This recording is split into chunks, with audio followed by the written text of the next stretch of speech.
All right, everyone, if we could all be seated, we'd like to get started. So yes, my name is Meghan Gildea. I'm a research assistant for the Black Feminist Reproductive Justice, Equity, and HIV/AIDS Activism Collective. And I am so honored to introduce and moderate our panel, Reproductive Justice Futurisms, Resisting Global Anti-Blackness. So we have our panelists here, Dr. Kanem on the far end, and then we also have Karen K.T. Thompson, Dána-Ain Davis, Fiona Maurissette, Nourbese Flint, Monet Johnson, and Nisette Fallu. So this is a panel stacked full of well-renowned scholars and activists who are radically imagining how Black feminist futurism can not only counteract the systems of rising anti-Blackness in our world, as Broligarchs repackage historical eugenic narratives inside sleek new technologies, but rather may provide space for us to positively dream of how to build a future that does not assign higher value in some lives over others. So every panelist will get 8 minutes to present their ideas. I'll try to give a 1-minute warning, but since we want to give everybody an equal amount of time, I ask that we keep it to 8 minutes. All right. First, we will have Dr. Kanem. Take it away. Much, Megan. Good morning, everyone. I'm so happy to be with you. Yesterday was awesome. I think Kamisha really knocked it out of the park already. I'm really happy to be here with Billy and Angina and Loretta and Jalicia and Dazon. This just spells fun to me. But the news that I have is disheartening because international health is meeting a moment of attempted dismantling. You will have noted the pullout of the United States of America, the dominant funder of international health programs, from the World Health Organization. It's not only money, it's data. The pullout of USAID is having life-threatening consequences around the globe, especially, I want to note, the abrupt termination of HIV programming. And among the important data collection that has now disappeared is the Demographic and Health Survey. Every 5 years, we depended on being able to count maternal mortality country by country and so much else, and that is no longer going to be possible. Conversely, we have the unethical data mining and mineral wealth mining and intellectual property demands of this America First health policy, which is leading to headlines like this one this week from The Guardian of London. Rising anger over lopsided and immoral U.S. health funding pacts with African countries. Zimbabwe refuses to sign agreement. Kenya faces a court case over data sharing as new aid deal comes under scrutiny. In Gaza and in Ukraine, we saw and continue to see targeting of maternity hospitals and fertility banks, and Tedros and I spoke out against this at our peril because it didn't endear us much to the hearts of people who are in power positions in the health structure. But this type of bombing, targeted bombing, you know, the fertility bank bombing in the south of Gaza in particular, gives the lie to the supposed universal holding of principles of the sanctity of motherhood and what have you, and respect for all persons at, you know, the basic level of human decency. Even in war zones, the expectation is that this will hold. And my involvement with the UN came to an end last year after a dozen years leading sexual and reproductive health work in 155 countries. And I'd like to highlight that it was Loretta who helped me to shift that view towards reproductive justice rather than the population lens that we heard about yesterday. I'd like to mention that my closing duty next week will be to address University College London on the occasion of their 200th anniversary. And my topic is the future of public health. So I'm busy revising what I was planning to say based on the wonderful learning that I've had here. I mentioned Durban earlier because I also wanted to thank those of you who are active on the international scene to demand justice. And Marielle Franco, as you saw in Brazil, only a few days ago, her killers were brought to justice. It was sad, but also important to note that change. Marielle's sister is the first minister for racial justice in the country of Brazil. So we are at a decisive moment where RJ gains will either be accelerated, sustained, or reversed. And I want to close by speaking of the power of beauty to transform our lives. Our equilibrium and our confidence as Black women, as beings, overflows as we affirm each other's innate magnificence. And as we repeat certain mantras, Black is beautiful. Black lives do indeed matter. I am somebody. And emancipate ourselves from mental slavery. Yes.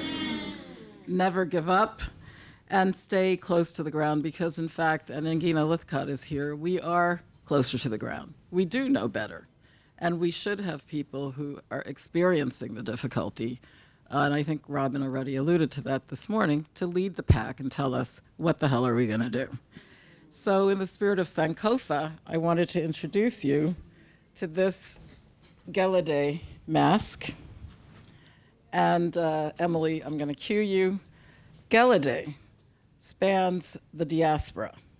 In Brazil, there is a society for Gildea, and we all know the Irmandade de Boa Morte and their upliftment of Black women. But the Yoruba men who dance this masquerade do so in honor of women elders of the community today and the line of women elders that go way back. And it was my distinct honor to become a chief in the Vodun tradition in Dahomey and to receive this particular mask that was carved for me. So Emily, if you could just run a couple of seconds, they'll let us know when our time is up.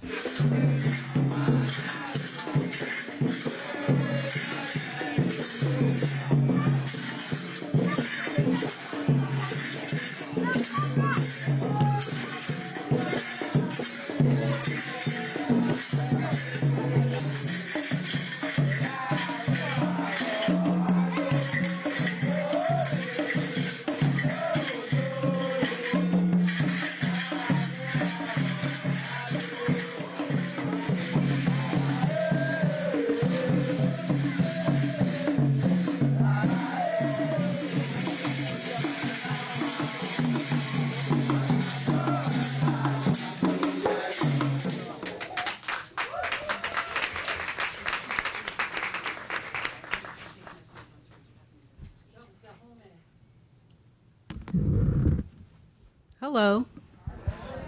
How are you all doing? I'm okay. I'm okay.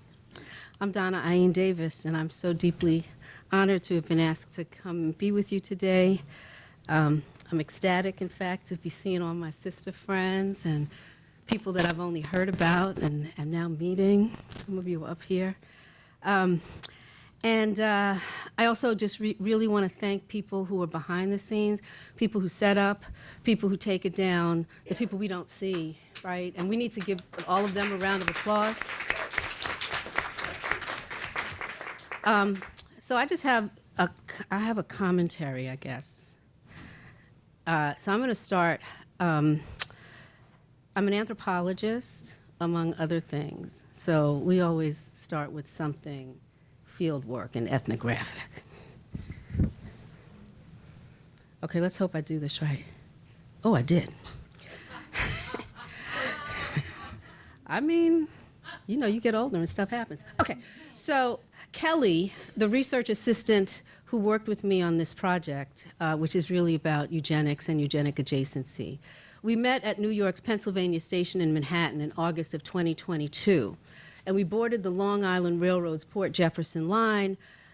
The train left Manhattan, traversing the borough of Queens in what seemed like a matter of minutes.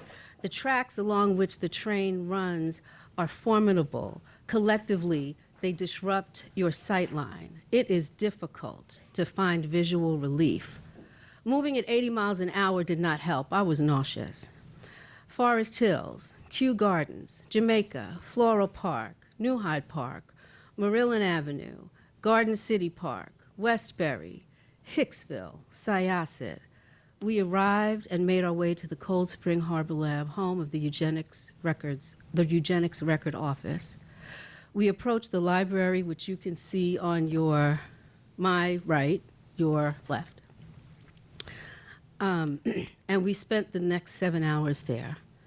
Arriving on the second floor of the library, Kelly and I turned the corner. Directly in front of us was the room that we entered, and we faced a wall of windows looking out onto the pastoral scene of Cold Spring Harbor. Has anybody ever been out to the Eugenic Records Office? I can't see because I don't have my glasses on, so if you have, raise your hand. Okay. A long oak table surrounded by oak chairs took center stage. Flanking each end of the room were stunning floor-to-ceiling glass front bookcases. We found ourselves face to face with boxes holding eugenic archives. I took a seat with my back to the windows, deliberately resisting the appeal of the rolling hills and the stately trees. Such a vista had the power to evoke detachment from the reality of what I was there to do. And I was determined to remain grounded, to remain fully present, immersed in the pages of studies and attuned to the emotional weight of reading words written by those who sought to categorize lives as secondary, tertiary, and unnecessary to white normative existence. The room held aspirations of purity and whiteness which were cataloged in files that smelled faintly like rationed human acceptability. It was sickening. Yet Kelly and I sorted through the contents of this archive, aware that so many people believed in its integrity. We touched the remnants of a racial spell, incantations of white longing, and also a revulsion of otherness, branding the mentally ill, the unintelligent, the unfit, the defective, the degenerate. Peace was not going to be possible that day, just grief. I ran my fingers over family studies, field worker reports, pedigree charts, and special trait studies. As a Black woman, my hands were never intended to handle such documents. The boxes holding these documents were a resting place of racism, of ableism, of classism, a carefully cataloged repository of oppression. You see, when ideas are confined to boxes, they can dance on the edges of degradation until they're opened. Every report and every index card seemed like a love letter to white superiority. Every piece of paper was evidence of white supremacy's desire to replicate itself. The question of who gets to have a future, who gets to be in the future, has never been in this country a neutral question. It has always been answered, and it has always been answered the same way. It just changes where it shows up. The eugenicists of the early 20th century were not shy about what they wanted. They wanted Black, queer people and differently abled people gone. They said so in journals, legislatures, and they called it science. They called it hygiene. They mapped our communities as sites of contagion, predicted our disappearance with something that looked disturbingly like satisfaction, and then set about building institutions to help that prediction come true. They did not succeed completely because we are still here. And yet eugenic logics do not die. They have not died. Eugenic logics went to graduate school. It got jobs in public policy. It learned to speak in the language of data, of risk, of fiscal responsibility, of choice. It looks like a smart welfare algorithm that nudges poor Black women toward long-acting contraceptives, implants, and IUDs and devices whose removal requires a provider's cooperation. While across town, a fertility clinic, as Kamisha points out, is running ads about giving deserving couples the family that they've worked so hard for. It looks like pre-implantation genetic diagnosis, that industry, or the polygenetic embryo screening that quietly selects away from traits associated with poverty, racialized bodies, and it calls this reproductive optimization. It looks like health insurance actuaries ranking lives by projected cost and productivity and telling us that the algorithm is neutral because it cannot see race. It looks like child welfare welfare programs that remove black children from black families at rates that would be called a crisis if it was happening anywhere else and to anyone else. None of these things necessarily get to call themselves eugenics. And that is precisely the point. The moral economy of what I'm calling eugenic adjacency, which is a mechanism to achieve the same outcome as eugenics, but without the language and sometimes without the state, it works in this way. It says to black and definitely abled and poor and queer people, we are not forcing you. We are simply creating conditions in which the responsible choice and I can't see, I don't have my glasses on. Oh, good. The rational choice, the choice that will not cost you benefits, your housing, your children, is to have fewer children. But this is what I want to say. This is what I want us to sit with. The future, as it has been imagined in this country, has a color. It does have a particular normativity, a particular ability, and an economic trajectory.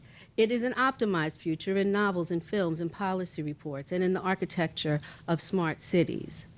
This is not an accident. And this is why reproductive futurism, the idea that we invest in our political and moral hopes in the next generation, has always been organized around a very particular group of people.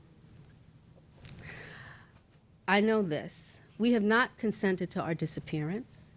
Black feminist thinkers, reproductive justice organizers, disability justice activists, Afrofuturist artists have been holding a counter-imagination. We have been saying quietly and loudly and in song and in theory and in streets, there is another way to answer the question of the future. It's not optimization, but relationships. It's not fitness, but it's care and caregiving. It's not the managed survival of people who are deemed useful enough to keep alive, but it's black worlds that are dense and sustaining and irreducible, where no one has to justify the existence before they are allowed to exist. What would that look like intentionally? It would look like black-run community governed reproductive health hubs. It would look like abortion care and birth support and fertility help and the mental health and child care under one roof. It looks like it's being accountable to the community it serves, not the state that has historically used care as a mechanism of control. The question that we have is the same, always. Whose future is worth securing? Whose reproduction is celebrated? And whose is a problem to be solved?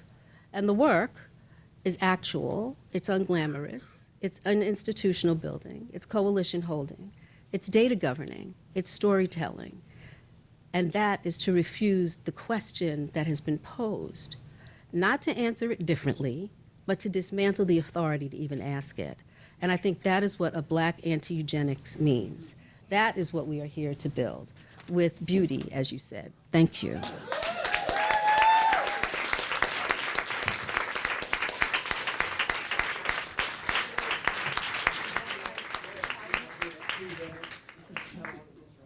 All right, thank you, Donna. Next, we will have Fiona Maurissette. Hi, thank you.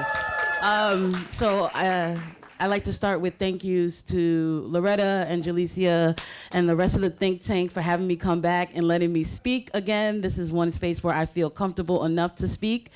And so thank you so much for everything. And I want to give a thank you as well to Carrie and Emily, who made it possible that my students are here in the room with me, because they have experienced what's about to come out of my mouth. A couple of them are new to me. Okay.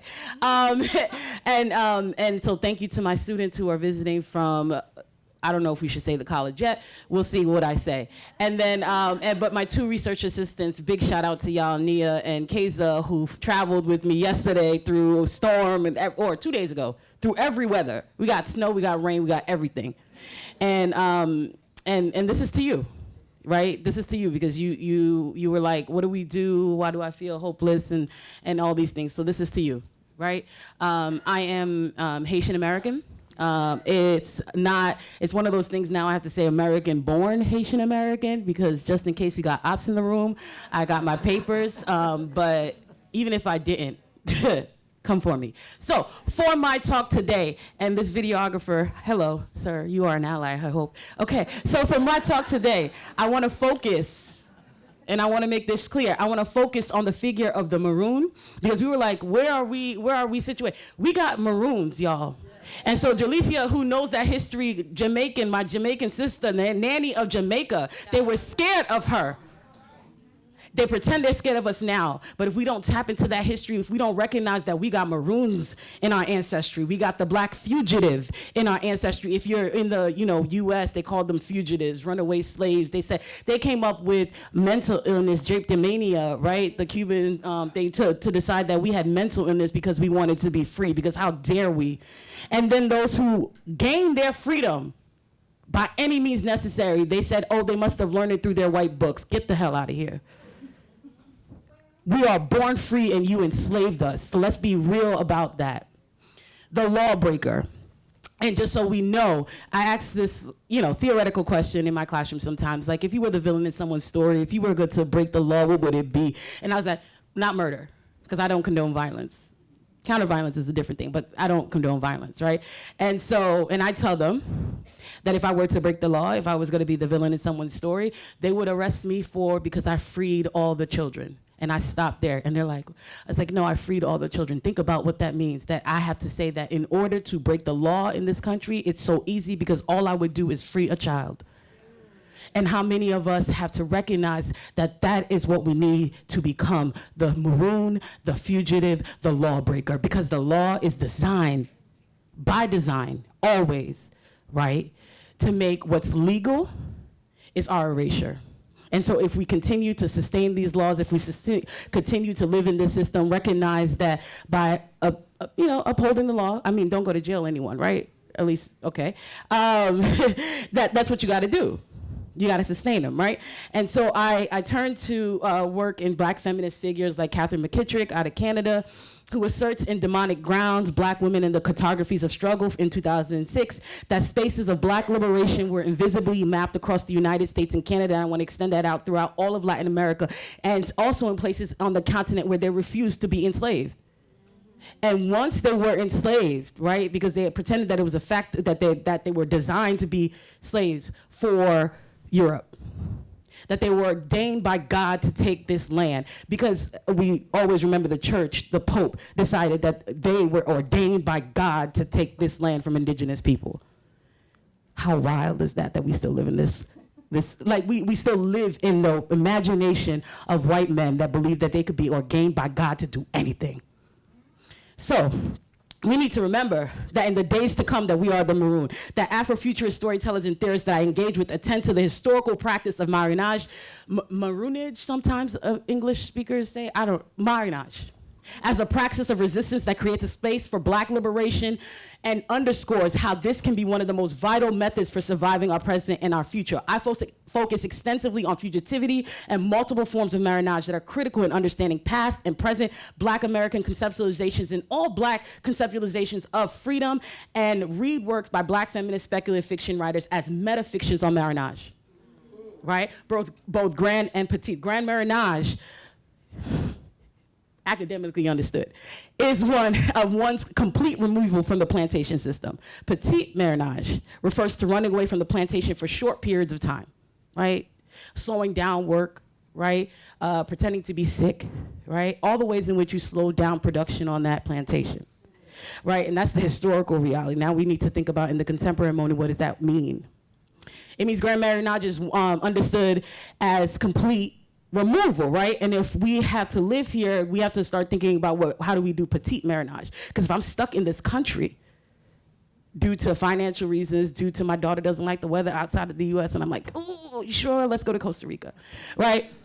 In our current racial capitalist system, I expand on traditional definitions of maroonage and maroon to show maroonage in several ways: the traditional, the erotic, vis-a-vis Audre Lorde, spiritual, epistemological, ooh, I know the word, but epistemological, right? This is my third language and I don't even like it. And discuss how reading particular acts as maroonage reveals the longevity and futurity of subversive acts against the continuation of this dystopian reality. So I joined traditional definitions of maroonage to Audre Lorde's deployment of the erotic as quote unquote a resource that lies in a deeply female and spiritual plane, firmly rooted in the power of our unexpressed and unrecognized power. I understand how the erotic is an attempt to dislodge oneself from Eurocentric modes of discourse, kinship, and futurity. And I turn to the Black American experience through Claudia Rankine, and when she talks about in Citizen, an American Lyric, where she says that sometimes I is supposed to hold what is not there until it is. And I need y'all to hold that line. Sometimes I is supposed to hold what is not there until it is. Then when it comes apart, the closer you are to it. This makes the first person a symbol for something. If there's one thing that they have tried to take away from us in our writing, in our storytelling, is the power of the I. Even as we use we as a collective, just remember that that's just the plural form of the I. They have tried to take that in our storytelling. They have tried to tell us that whenever we do something that you're just writing from your lived experience, you're writing from your subjectivity. Are you telling me that this white man that wrote this thing wasn't writing from a subjectivity, from a lived experience in which he believes that he is superior to me? On God, let's see if that's true. Okay? So when I tell my students to write from the I perspective, I am committed to marriage in the classroom. And they're like, oh, I was told not to put I because, why? Why? Because they want to dim your brilliance? Please. You have lived experience too. And you're just going to continue to learn and grow. And so Claudia Rankine recounts the ongoing injustices against Black American citizens in the United States and citizens, from microaggressions to extraditions, from death at the hands of vigilantes to state-sanctioned murder at the hands of the police. We have been living in that dystopia, and then we pretend when it's Margaret Atwood's Handmaid's Tale, which is, let's be real here. You stole a Black woman's slave narrative and just said, hey, what if it happened to us? And in order for it to happen to us, we have to get rid of all other people of color. We got to get rid of Black women. We have to make Jewish women convert to Christianity if that's your choice, right? We have to make people decide they're gonna leave. We have to pretend that Asian people can only be foreigners in this country in order for Handmaid's Tale to work. And most students now, they only know the show where they try and pretend to do that diversity shit. And I'm like, okay, if this is their imagination of the future, and you really think they want me producing my Black child, because no matter what, my Black child, as part of their future, come on, be serious. That's their fake DEI stuff. Margaret Atwood told the truth in her book. In her other book, Oryx and Crake, we're gone. We're always gone, right? They take our genetic material to make sure that they can live in the sun because, they are melanin that protects us. They take our genetic material so that they have variety because it's encoded in our DNA that I could produce a child of any complexion. You've decided that white is yours. Right? I'm always surprised when Asian students, you'll have that, they want your skin color, they want your skin tone, they want everything. And then they tell you you're not white? My gosh. And you believe them? That's not real. Okay. So I'm losing some of y'all, but I'm gonna find you back, all right? So I wanna suggest that if the first person is a symbol for something, that the first person in dystopian narratives is important in the framing of what the future could be and who can exist in it. So we look to Dion Brands at the full and the change of the moon, Maria Sule, whose name looks like Erzuli from the pantheon of Black Orishas that we got, right? The gods and goddesses that remind us that we are destined to be free. That if we look to the Haitian Revolution, if we look to the Cuban Revolution, if we look to the Maroons in the mountains, if you seek freedom fighters, go to the mountains. Because even in the context of the US, it's amazing to me that we got the Appalachian Mountains, and you got white folks in the Appalachian Mountains be like, I actually didn't want this because I know this, because they have also been violated by them. And pulled into the fold. They don't play with them. They don't play with them, right? So for scholars of traditional marriage, we got that idea, the distance flight movement. We are bound by the fact that some of y'all need that college degree. We all need that college degree. Make sure you get your degree, y'all. So how do you create marriage on campus? That's what your question that you need to ask yourself. How do you be a Maroon in your classrooms? How do you use the language of marriage, however you design it, so that people know that you are safe to Maroon with? Right? You let them know that you took my class. I bet you find a lot of people. So what is also needed is sociogenic marriage that denotes a revolutionary. This is quoted from Neil Roberts, who talks about freedom as marriage. And he had to look at what? The Haitian Revolution and the Cubans. right? Because if you want to see that, and it doesn't mean that, and I want to make it a point to make sure that we cannot forget African Americans also involvement in that, because we got the Gullah Geechee people, we got the Great Dismal Swamp that from 1700 to 1860s managed to maintain their freedom, that we have to remember the Quilombos of Brazil, right? That under the 1988 Constitution guarantees them collective land title, right? And from 1605 to 1694, they scared the shit out of the Portuguese.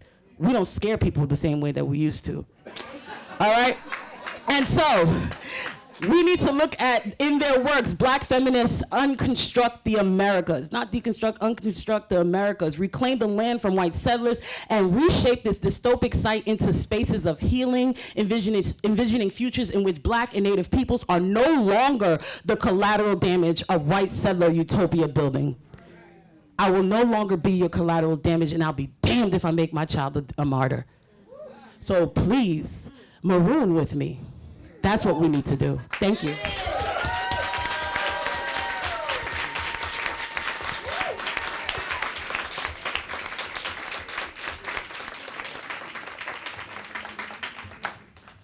Thank you so much for that, Fiona. Next, we will have Nourbese Flint.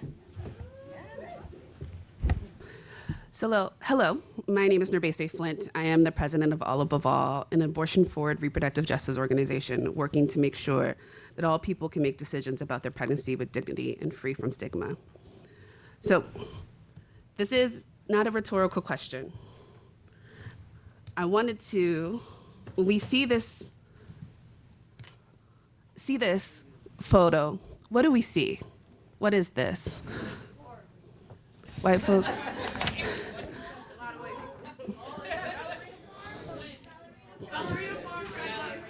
Yeah, spaghetti, maybe somebody who's discovered the healing power of sourdough, something. No? How about this one? The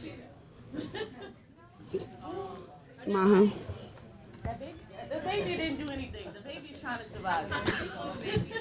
We got moms. So, yes. So what these are the new faces of the anti-abortion movement. After years of dismantling abortion access through policy and politics, which they have been wildly successful at, they are losing the culture war. So the opposition evolved in ways that are smart, well-funded, and actually very efficient. The pronatalist movement, which we really need to think of another name, is put this here for example. Forced birth, yes, is a coordinated funded ideology project. The PayPal mafia folks, Elon Musk, who at least has 12 children and counting, has called population collapse the greatest threat to civilization. Malcolm and Simone Collins has built an entire brand around breeding what they explicitly called a new ruling class. Project 2025 has a pronatalist policy baked into it, tax structures that reward large families, penalties for childlessness, and of course the elimination of abortion and contraception. Project 2026 that was released just this year is centered on rebuilding the American family, which, let me tell you, does not look like many of us in this room. The days of Catholic Church and Susan B. Anthony Cruz leading the anti-abortion charge has changed. They are not gone, they are still around, but the pronatalists, backed by the eugenics and white supremacy, are now leading. And they are making explicit what has always been implicit in this debate. Abortion has always been about control, power, money, whose bodies who should reproduce, whose futures should be protected, and who leads versus who serves. But to understand the rebrand, we have to understand what we are looking at and why. After the second wave of feminism, when we won the right to open bank accounts, somewhat control our bodies, and exist without a man co-signing our lives, women started opting out. They opt out of bad marriages, of motherhood, of dating altogether. We started making our own money, making songs about we don't want scrubs, all the pieces. And the marriage rates had dropped nearly 60% since 1970. Women outnumber men in college campuses. The birth rate hit a record low in 2023. In a 2023 survey found that young women top priorities were financial independence and careers, not marriage, not children. In other words, women got a taste of freedom and liked it. Meanwhile, the opposition has been busy radicalizing men, feeding on their loneliness, telling them what they deserve, what the real America looks like, what a real woman does and look like. All Above All did a poll last year, and young men, number one priority was having kids and getting fit. So what does this do? What did this do? This created the largest gender political gap ever recorded.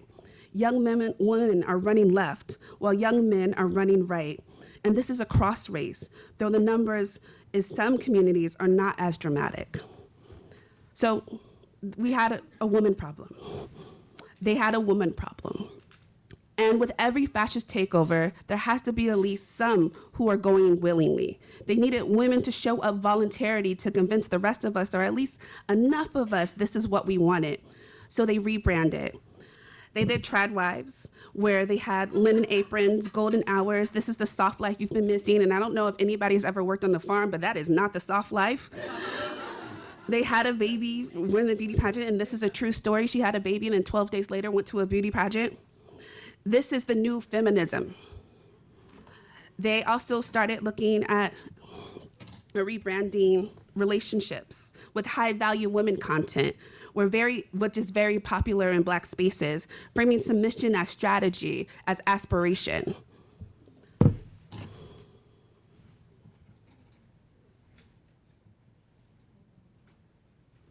They use the very real and valid concerns of women, many of them mothers, to push rugged individualism, distrust in institutions, and return to nature, including natural ways and birth control. They are literally rebranding feminism and womanhood to become the face of the anti-abortion movement and to be the type of women that the Broligarchy wants, submissive, available, and servants. So that is their game. I want to talk a little bit about what's ours, because we're not just playing defense. We are in what Buddhists called bardo, the time between death and rebirth. The world that existed before in 2025 is gone. Right now, we are in a war for what comes next, a future that hasn't quite formed yet, but will carry generational consequences.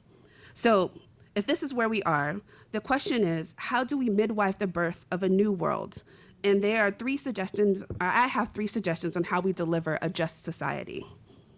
One is to broadcast the future. Right now, there is a cultural algorithm trying to rewrite gender politics.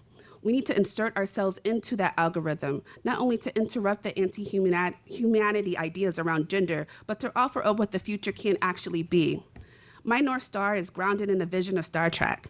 AI existed in the future, but it wasn't creepy withdrawing you from your society. It helped you think through problems. Disabled people existed in the future, and the world didn't try to change them. It built infrastructure so people of all abilities could thrive. It showed me people who looked like me in the future. It showed a world beyond scarcity. We have the hard job of fighting for a world we've never seen before, and this is harder than what our opposition is doing. They are selling nostalgia. We're selling something that requires imagination. So we need people to be able to taste, imagine, feel, see, and smell the world. We need to create pockets of these futures to energize the public, but also to help them believe the future is possible and worth fighting for, because the majority of people are already on our side. What they have lost is the belief that something better is achievable, and that's what we need to restore. It's like, sorry. 2, reproductive justice is the fight against fascism. The democracy bowls actually on our side have done their best to convince us that our issue area is a niche project, something we can get to after we've won democracy, that affordability is what we need to focus on. I call bullshit. Our work is the work of democracy. The affordability crisis is about not being able to live, to thrive, to love. It is a crisis about not being able to take part in what makes life worth living. The biggest on-ramp for men into the anti-abortion pronatalist space is loneliness. Communities are hungry for connection. We need to be front and center in the fight against freedom because we hold a golden key to what defeats it. We are specialists in relationships and family and architecting the conditions for people to love and be loved. This is not a niche. This is the center, and this is our work. 3, playing the political game. I'm borrowing this from this OG activist, Max. I cannot remember his last name, but I will find it. He told me that elections are not going to win us justice, but they determine the terrain in which we fight. Not for a single moment do I think our opposition is smarter than us or better than us. They are more funded, but they don't have a better plan, and people don't actually want what they are selling. This July marks the 250th birthday of America. The right is doing everything they can to push out their version of America and what it should look like for the next 250. What a wonderful opportunity we have to counter that with a reproductive vision of the future, with a policy platform that we can engage and hold accountable the people who are supposed to represent us. We can set the litmus tests for our elected officials, our candidates, our key leaders. We can define what our future is, and that work starts now. I named this section Wild Seed based on Octavia Butler's 1980s novel of the same name. It's a story about Doro, a 4,000-year-old entity with a vision for humanity. He held people captives as he bred them for his super race, not with chains, but with infrastructure. And it's also a story about Anyanwu, a healer, a shapeshifter, a free spirit who could also be brutal, but unflinching and unrelenting in her quest to remain free, a wild seed. In this question that Loretta asked yesterday around what we should be thinking about the RJ doctrine, I would add, our charge is to plant the seeds that will one day grow wild and relentlessly free.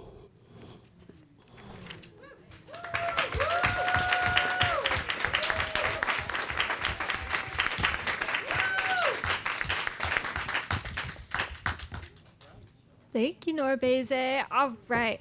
So next we will have Monet Johnson.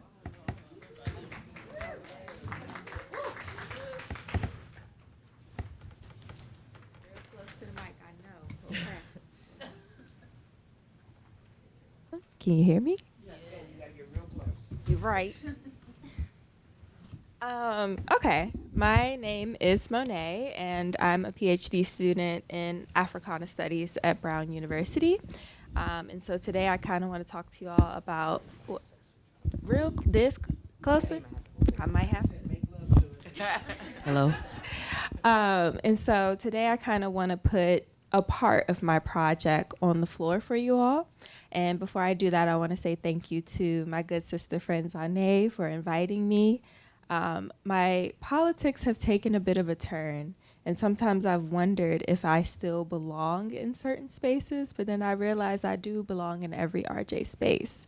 And so I'm gonna pilot this with you all, and I really want to struggle with Black folks about what my concern is and what I feel like is bothering me, right? Okay, so we're gonna talk about the ontology. Oh, I forgot my, hold on. I'm gonna work with you.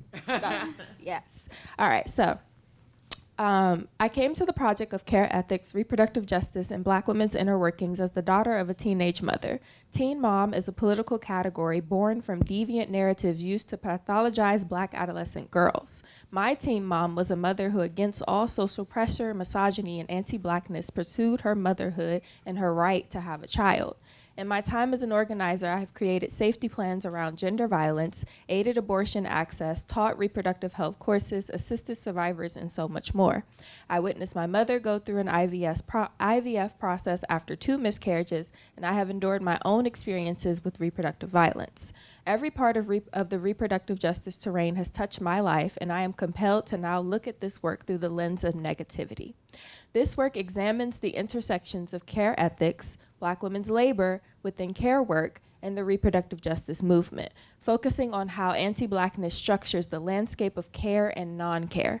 Specifically, I'm interested in the complex relationship between Black women's affective engagement with care, their interior lives, and the material realities of labor within care economies.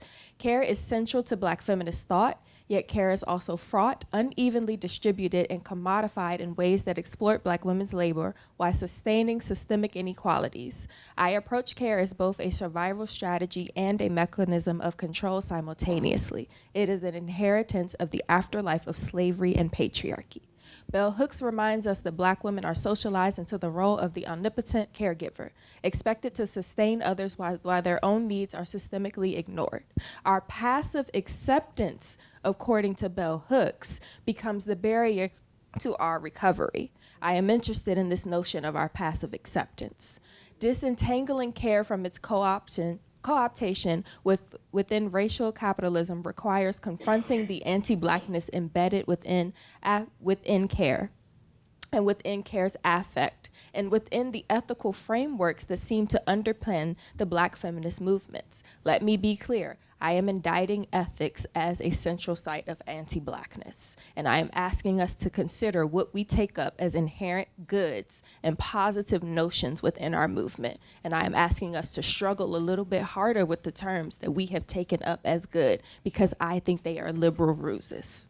Care is not simply an antidote to harm.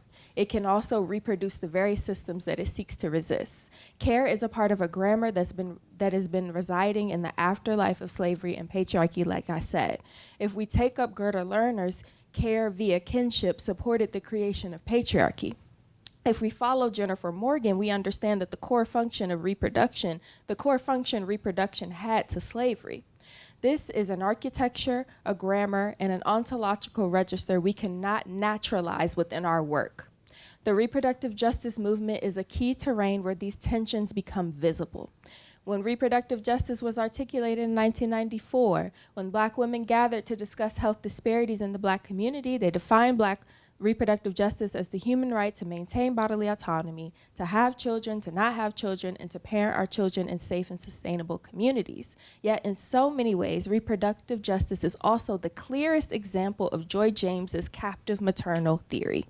Our bodies, labor, and caretaking are mobilized to sustain the state. Black women are positioned as heroes who come in to save other women from crisis, but the conditions for crisis remain. When attention turned to Black maternal and infant mortality, the response was not necessarily structural transformation of healthcare systems. Instead, the social narrative became get a doula, get a midwife. I'm asking us to consider that we have not reckoned with care outside of offsetting the burden onto other women. We are entangled in the capture of offset. And I'm asking us to just consider that a bit more. Jennifer Nash captures the paradox in Birthing Black Mothers. She argues that Black mothers are being reconfigured not as pathological, but as living in crisis, but that what unites Black maternal life is not care, but this concept of non-care, the systemic withholding of care from Black women. So here we have a situation where we are the caregivers, we are the caretakers, we are the care laborers, but also we are entangled within the healthcare systems ontological non-care of us. Non-care reveals how Black women's health and labor becomes instrumentalized to sustain anti-Black systems. The hospital, the obstetric violence, the medical neglect, and so on and so forth are sites of slavery. The valorization of Black doulas as saviors also illustrates how non-care operates as an active denial of our humanity. The ethical imperative to care becomes both a survival practice and a mechanism that binds Black women to labor that, again, not only stabilizes the state, but stabilizes an anti-Black world. Saidiya Hartman's work helps us trace the genealogy of this dynamic. Care has historically been extracted from Black women under coercive conditions, linking intimate practice of care to broader structures, like I mentioned. Patrice Douglas adds another dimension through her critique of care, naming that it is always done under the white determining eye, and that there are always white people in the room, even when there are no white people in the room. I am asking us to consider how that structures what we offer up as solutions to Black women's problems. The conditions under which white society determined what counts as care for Black people has remained the same since slavery. Even within liberatory movements, care can become a site of management and surveillance. Under these conditions, the terrain of reproductive justice risks becoming a social justice marketplace organized around reproductive crisis, where themes of love, care, grief, and survival circulate alongside nonprofit structures and state partnerships.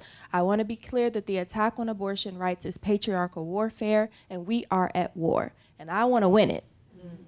And winning the war means we have to be attuned to where liberalism takes hold of our terms.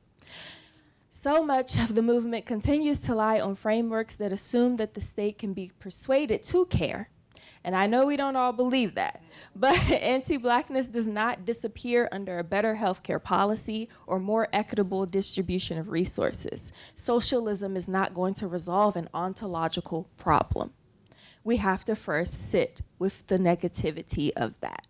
I am asking us not to propose any solutions to me right now, but to simply sit with the fact that there is a script of society that is negative, that needs our tending to, and we cannot run from it. If you haven't caught my drift now, it's a little Afro-pessimism, but not too much. Not too much. Black feminism has long taught us that care and love are not abstract ideals, but practices shaped by material conditions. These practices must be interrogated, not simply as moral goods, but as mechanisms that can either destabilize or reinforce system of harm. My questions are: who benefits from care, who is burdened by it, and who is allowed to refuse it? I come to this work not in search of a care ethic, but as someone troubled by the contradictions of care and committed to holding them with loving consideration. Alongside grappling with the anti-Blackness embedded in care, I ask us to consider this conjuncture as one of affective capture, and I'm asking us to really sit with the terms that make us feel good and ask ourselves why and how does the state benefit from that. Care has touched every aspect of my life. The care of Black women is why I'm alive. The non-care of medical professionals push me into reproductive justice work.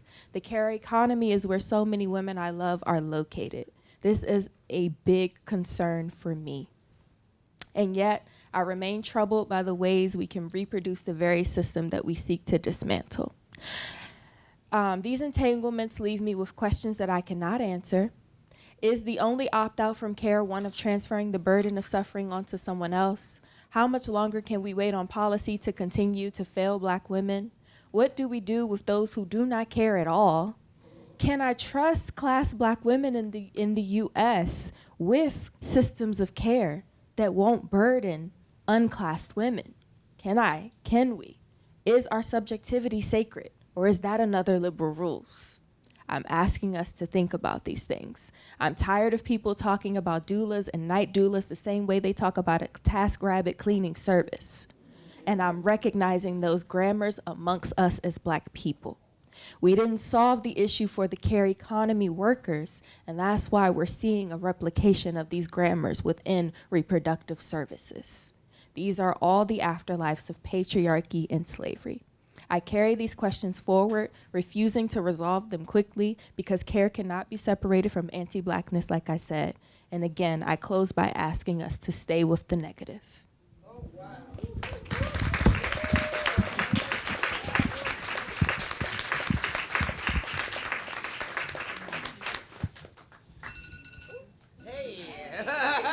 Yes. Well, contemplate no more, sister. You belong here. Somebody has to say it. Good afternoon. My name is Maurissette Falou, and I'm associate professor in the African Diaspora Studies Department at UT Austin. In the African Diaspora Studies at UT Austin. In the African Diaspora Studies Department at UT Austin, which we've been told we may not exist anymore as of next year or the year after. So, and I come to this work trained in culture anthropology, clinical medicine, which led me to find the Gynecologic Justice Lab, where we design and produce the medical arts for Black reproductive justice. Cancers specifically, I'm sorry, I'm exhausted from the labor, so I'm feeling the effect of institutional trauma. Okay, let me put this is here to rest. Can you hear me? Okay, this is good. All right. And so you can find this public engagement work that focuses on the medical arts at www.xnecologx.org. Forgot to put my clock on. Okay. So something to sit with. Black queer reproductive justice is not just an idea. It's a silent movement by everyday living, pushing against the hegemonic and intimate violent forces of heteropatriarchy, class, white supremacy, of healthcare and social structures that it supports and supports it. My work in Salvador Bahia only points to the layered emotional labor and traumas and multifold resistance and protests that Black queer assigned, a female assigned that birth people experience, carry, manifest, and collectively enact, privately and publicly, right? And this work is in my book, Unseen Flush. So Black queer reproductive justice is not just an idea. A Black lesbian friend in Texas learns that she has vaginal cancer. I got the anguished call a few days before New Year's Eve with the news. I can hear and feel the fear and tears on the other end of the call. Cancer is scary for anyone. It will kill anyone. And in my clinical history, I had never heard or met someone with vaginal cancer. Luckily for my friend, it was stage 1 cancer, and through radiation complications, she's back riding her bike outdoors, cured and alive. Black queer reproductive justice is not just an idea. I asked my friend, how did you know something was wrong, and how was it discovered? She said, I could feel something down there. Then I examined myself. I could feel something. And I celebrated her courage to respond quickly, but have the courage to touch herself, explore within herself to save herself, to listen to her body, be inside her body. Black queer reproductive justice is not just an idea. Vaginal cancer is considered a rare cancer, 1 to 2% of reproductive cancers, but 75% of those cases are Black women. Go figure. So if there are 1,000 cases, let's say, a year, 750 of them are Black women. My friend is one of them. And once again, even amongst the rarest of diseases, Black women are overwhelmingly impacted. And this is not just an issue of older people, because some younger people are also impacted, since 75% of cases are linked to HPV. And so was for my friend. Who are the Black queer people in the galaxy hold? Here, thinking of Evelyn Hammonds, it's a question. And Dr. Cami Dahl, for whose article I'm so grateful, reminds us that the connection between endometrial, also known as uterine cancer, and reproductive justice is, and I just picked a few key words here, personal agency, knowledge, absence from cancers, discourses, community, imagining a better future, right, which is this space we're in. Black queer reproductive justice is not just an idea. Black queer studies have long taken up the struggle to find and focus its people in theory and practice. And as Sharon Howland said, home is a 4-letter word when describing the need for Black queer studies to be a home to our issues. But where is the home for Black queer reproductive justice in the academy? Is it the RJ movement at large as it stands? Yet the struggles and survival joys are layered, hidden, in silence. The questions of what is home for Black queer reproductive justice compels us to, yes, an RJ that's inclusive, but not at the expense of reproducing otherness and secondary forms of marginalization. Here, Kathy Cohen, right, which is what you are arguing for your topic. Black queer reproductive justice is not just an idea. What is solidarity and community inside the RJ landscape for the bearded, assigned female at birth folks who birth other people? What is the healing and right to support our communities, right, for Black queer people with life-threatening conditions that also invoke feelings of shame, meaning the conditions, right? My friend had a strong network which was good. Not biological family, but the family that we make that would drive her weekly to radiation. And many Black women, especially without children, are isolated. Yes, and we know that. Black queer elders as well, and Black women elders, right? Especially if you have no children. But yet, the family we make matter, and yet we're hidden and silenced. Black queer reproductive justice is not just an idea. It is an abolitionist responsibility. It is a Black queer feminist pathway to disrupt the racist heteronormative meaning of reproduction, in healthcare, in the public, globally, that necessitates centering the non-normative expressions of reproductive health and living. Black queer living is entangled with reproductive health, and it is not just an idea. Thank you.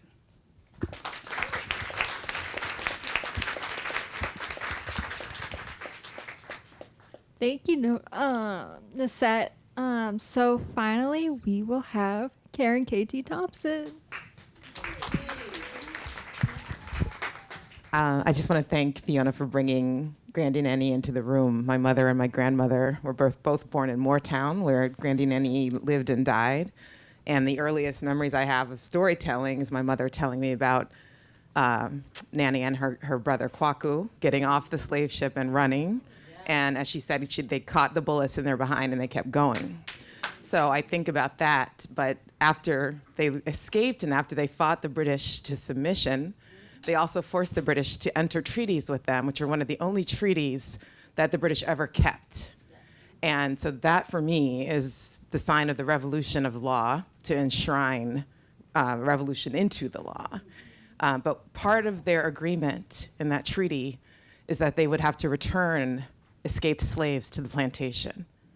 And I feel that that's also important because no revolution is clean.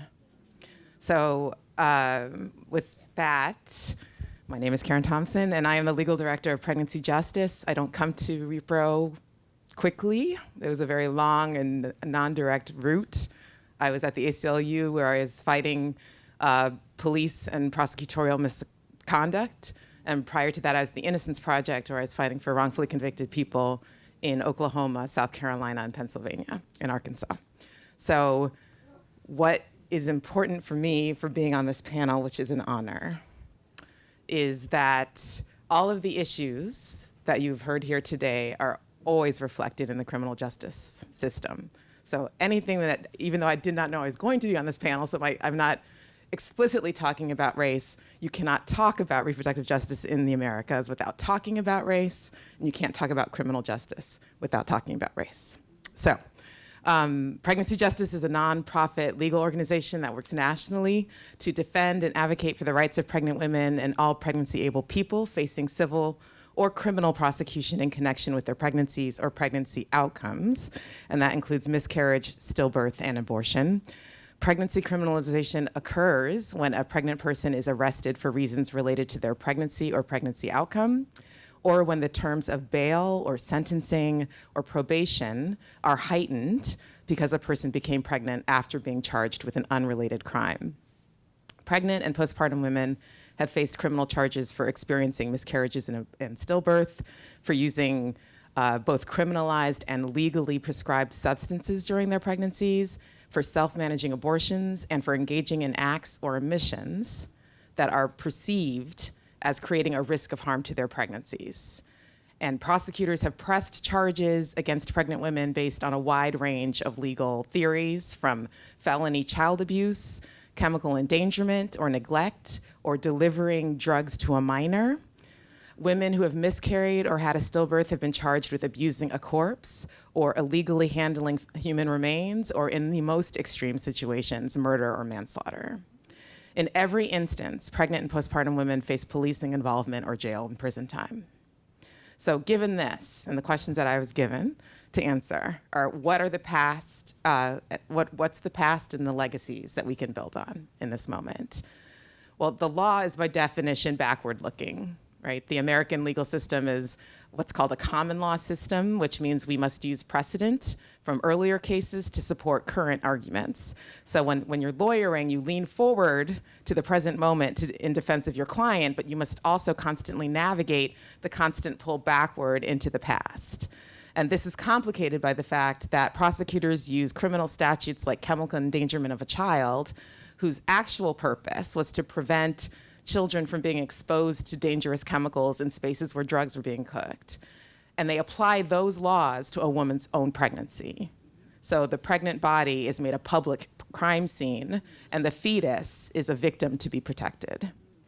Now, pregnancy criminalization is an aggregation of patriarchal Christian nationalist architectures whose sole purpose is to establish power over women through the use of medicine, religion, politics, and the law.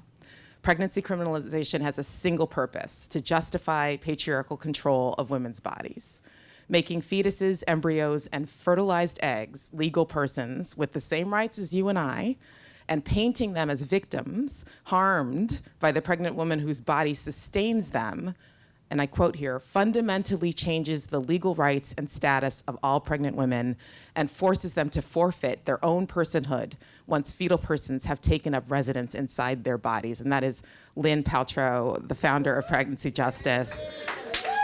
Stand up, give her all the praise, please. She's the first person doing this work in the United States. So, and thank you for letting me have a job. And I'm sorry that I have a job, but thank you. Under fetal personhood legal frameworks, there is no extant pregnant self, only a potential crime scene to be surveyed and controlled. It allows the state to colonize the womb under the guise of protecting the fetus, the frozen embryo, or as I said in some states, the fertilized egg. As Andrea Ritchie puts it, criminalization is how fascism manufactures consent. And Black and brown bodies are intimately familiar with the realities of this frame, but it holds unique dangers within the context of pregnancy. The state has arrested a woman for attempting feticide after falling down the stairs while pregnant. The state has charged a woman with manslaughter after being shot during a fight and losing her pregnancy. The state has charged a woman with murder for losing her pregnancy after attempting suicide. The state has argued that Googling abortion and not getting prenatal care is good proof of the intent to murder after having a stillbirth. The state has sent someone to prison for 18 years for using drugs during pregnancy and having a stillbirth, even though all evidence at the time of trial pointed towards an infection that caused the fetal death. If fetuses are persons who can transform the private bodies on which they depend into public ones to be surveyed and controlled, the state is entitled to protect those fetal persons at all costs, even if those costs include the life, mental health, or safety of the person carrying the fetus, even if that cost means involuntary commitment, ignoring advanced directives about healthcare, or using lethal force. So this is our legacy. Loretta said yesterday that we have to future-proof reproductive justice. So part of what this could look like is breaking down the serviceability of pregnancy criminalization by recreating a legal definition of reproductive justice that transforms punishment and carcerality into interconnectedness and care. We can talk about that, because I think it's complicated, but that is the framework that I think we need to look to for the future. And that means creating a constitutional basis for reproductive justice in a document that still allows slavery for incarcerated people. That being said, our work is to perfect constitutions, and one basis for bodily autonomy can be found in the 9th Amendment of the United States, and in its state analogs, which are found in 33 different state constitutions. The 9th Amendment is a simple one. It states, the enumeration in the Constitution of certain rights shall not be construed to deny or disparage others retained by the people. The 9th does one simple thing. It says that there are unnamed rights in the Constitution that all people retain. Okay, so it's not laid out, but we know that we own them, we have them. The 9th protects natural rights held by the people to preserve their dignity and their liberty. It is the legal framework that considers the limits of the founders when they wrote these original architectures and provides the ability to demand enforceable, inalienable rights.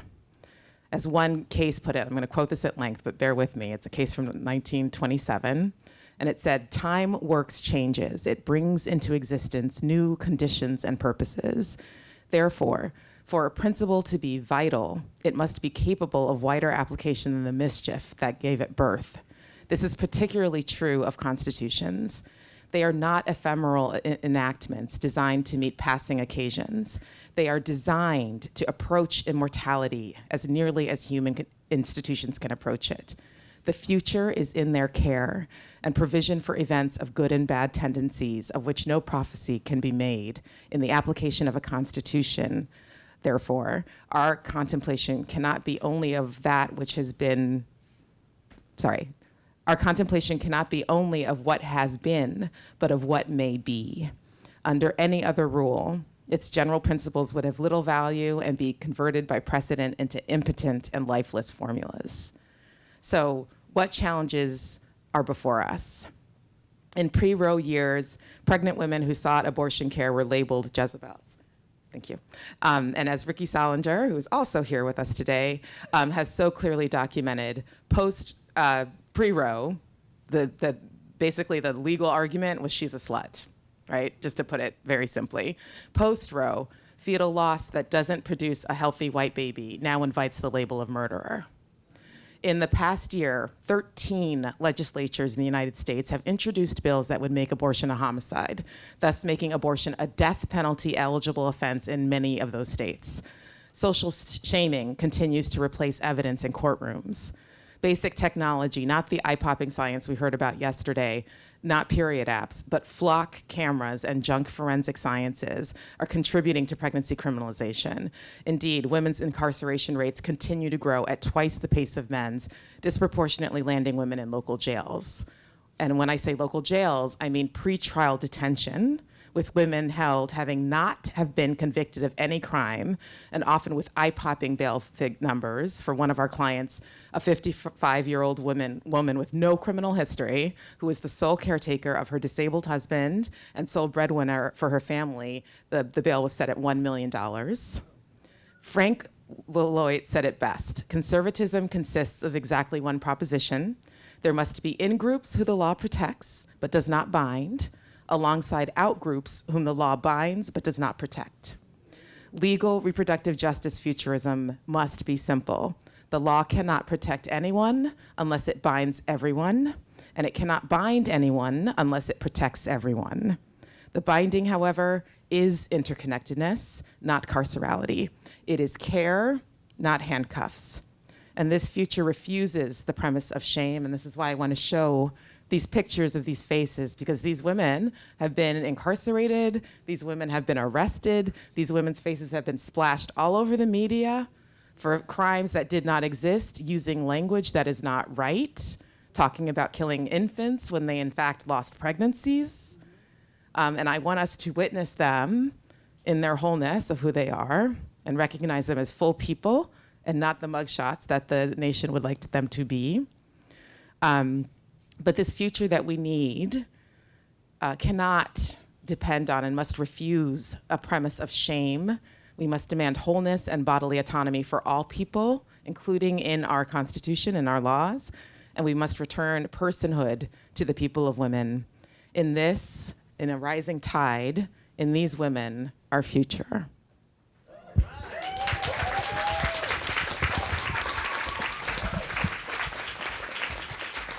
All right, can we give it up one more time for all of our panelists this morning?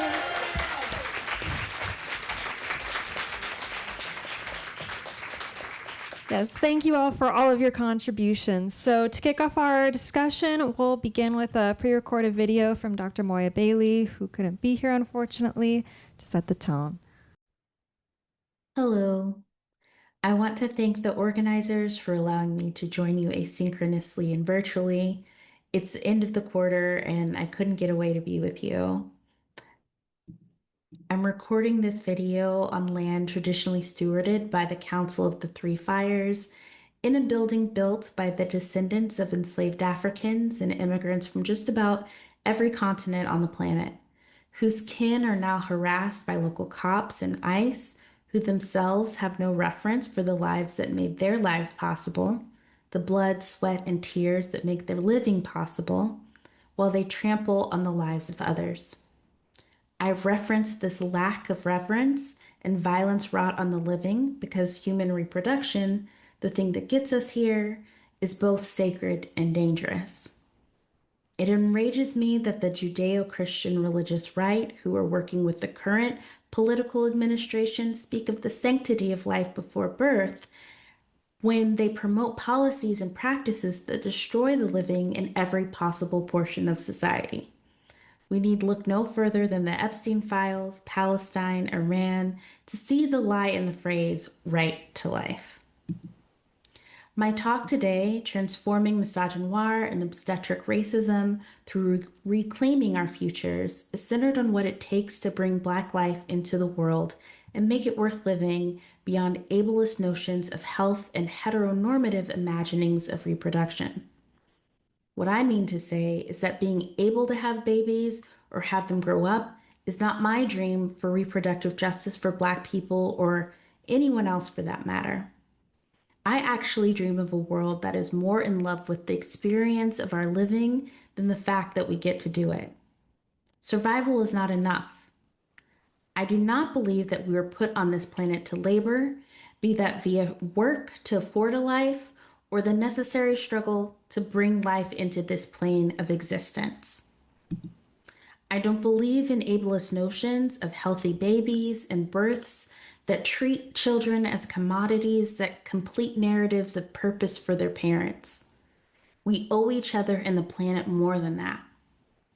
When I think of AI and reproductive justice, as I was asked to do so today, I want the way we live to be the central umbrella under which we gather and organize for the world we want. When asked to speak on AI and reproductive justice, I knew where I wanted to start. I'm forever haunted by the story told by Harvard lecturer Siddharth Kara that describes the backbreaking work of searching for the mineral coltan by the then 15-year-old Elodie, a too typical Congolese girl who was exposed to toxic dust in the process. Elodie sold her coltan to Chinese distributors who export and refine the mineral in China, then sell it to tech companies who use it to power our digital devices, such as smartphones, laptops, and tablets, the very camera and computer that I'm using to reach you today. These minerals play a role in the platforms that render the AI slop video caricatures of girls like Elodie and her Black sister across the globe in the most offensive ways possible. I'm sure you've seen the videos from the seemingly innocent baby versions of your favorite Black celebrities to the more obviously abhorrent fat Black dark-skinned women portrayed eating their alleged weight in fast food, to the White House X accounts post, then unpost, of Barack and Michelle Obama as apes. These misogynoirist AI slop circulates and subtly shapes people's opinions of Black women, creating invisible fractures and fault lines that ooze and erupt a magma that maims and maligns without warning, making living in the skin much more difficult. For Black women, girls, and people perceived as Black women and girls, misogynoiristic portrayals have real-world consequences, both from the representations they produce and the process of creating these outrageous representations. As me and members of my lab write in our forthcoming Reclaiming Futures book chapter, long-termists like AI proponents Elon Musk, Peter Thiel, and Alexander Wang justify the violence, suffering, and death in the present in the name of preserving hypothetically better futures. For Musk, this means getting rid of the bug in the Western code of civilization, empathy. For Thiel, this belief manifests as transhumanism, using technology to make immortal humans with complete disregard for whoever is sacrificed in the service of this higher vision. Alexander Wang is waiting to have kids until Neuralink, or the ability to tap into AI via the brain, is possible, such that any children he has are born with this capability. Those of us who question these visions of the future are expendable in the long-term arc of what I would say is inhumanity. People around the world use Grok, the XAI tool that is powered by a polluting and energy extracting data center located in the Memphis, Tennessee Black community of Boxtown. Black residents are experiencing an astronomical rise in respiratory issues directly related to the new data center, and also a new one that Musk plans to build close by. What reproductive justice is possible, bringing babies into this world for them to grow up unable to breathe? I teach Ann Petrie's The Street in my Black Feminist Health Science Studies class because it's one of the best sociological texts I've ever read.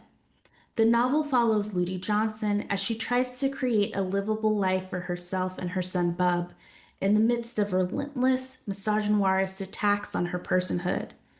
Environmental racism, sexual harassment, assault, patriarchal and racist violence bear down on her and force her to make impossible choices to save her own life and hopefully Bub's. Written nearly 80 years ago, it's sad to say that the more things change, the more they stay the same. Black people are still forced into impossible choices. For Lodi, the residents of Boxtown, and even the fictional Ludi Johnson, a life that they want to live is part of reproductive justice. In my lab, we engage with the decolonial concept of abundant intelligences, the idea that we don't need anything artificial or automated because we are well-resourced with all types of intellect if we are willing to listen and remember. We embrace a return to ancestral intelligence as articulated by our critical digital friends, Ruha Benjamin and AJ Escofre, who remind us that there are answers in our legacies if we just look back. We believe that we are better together, and that together includes those who have gone before us. I'm interested in analog intelligences, a true reclamation of the non-digital technologies that remain important tools in the midst of digital revolutions, contingent on unsustainable resources like fossil fuels, conflict minerals, and exploited labor. I have dreamed elsewhere of a different future, a life on a server farm commune where I tend to the whirs and beeps turn flashes of light powered by the sun and wind. The community of server farmers exists on land in right relation with the traditional stewards of the region. I envision one such server farm outside the city limits of Detroit, where the Anishinaabe, Ottawa, Ojibwe, and Potawatomi have navigated the land for centuries. Our presence was sanctioned by the indigenous communities that traditionally use the land, and they have access to all the servers they want and need. We work together to make sure our disruption of the regular comings and goings of flora and fauna are minimized, finding natural clearings and erecting structures that fit the landscape and diffuse the energy and heat generated by the power required to run the servers. To that end, there are internet quiet hours where the internet sleeps as we do. Light pollution is eradicated and electrical waves are reduced. We also work to harness natural energy sources through new technology like lightning collectors and ambient energy harvesters. We move at the speed of trust and the speed of our circadian rhythms, remaining conscious of the pace at which we want our lives to proceed. The farm is not only for servers, but also for food, and we reuse the bits of e-waste that cannot be refurbished or recycled for fences and planters. Kids learn to code as they learn to plant. We create the technology we need at a sustainable and ethical pace. We eat well and we live well. We live, we live, we live. Thank you so much.